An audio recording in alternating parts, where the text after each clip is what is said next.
I've done a lot of crazy things in my life. I've not even told you guys about the time I worked on a cruise ship in South America for several months, and we went down the Amazon River where there was a man with a monkey and you could touch it for $1. Best dollar I've ever spent in my life. One time I moved to Chicago to live in a Christian commune. That didn't last very long.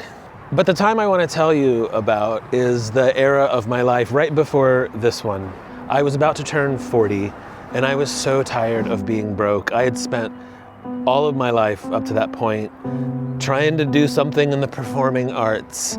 So I played in bands, I went to school to be an actor, I did a lot of regional theater, and I was tired of struggling.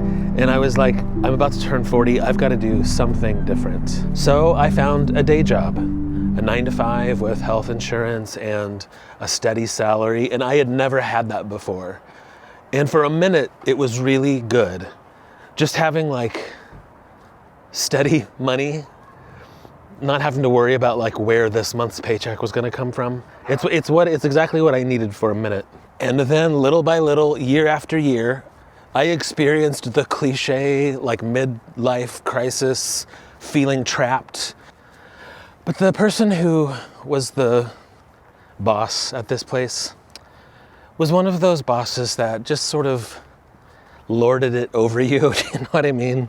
They started saying something condescending to me every day, started talking to me like I didn't know what I was doing. It was really, really demeaning.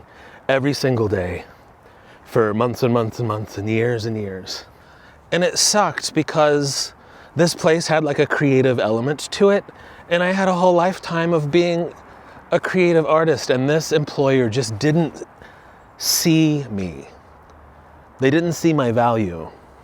And I remember when I was going through it, I was like, I don't really care that much if they see me. It's just hard going into this place every day and being talked down to over and over again. It started to become so bad for my mental health. So eventually I was like, I gotta get out of this place. And I started working on the side to try and create some sort of other living for myself.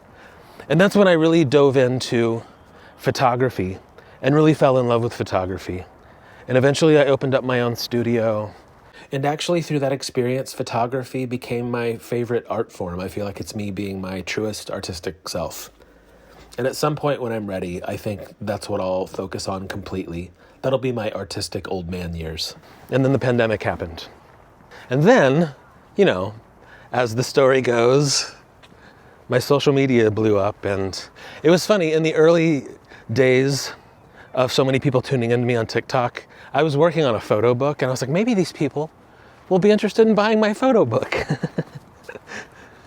But then I got an agent and hit the road, and that's what I've been doing ever since. And it's been a wild dream come true.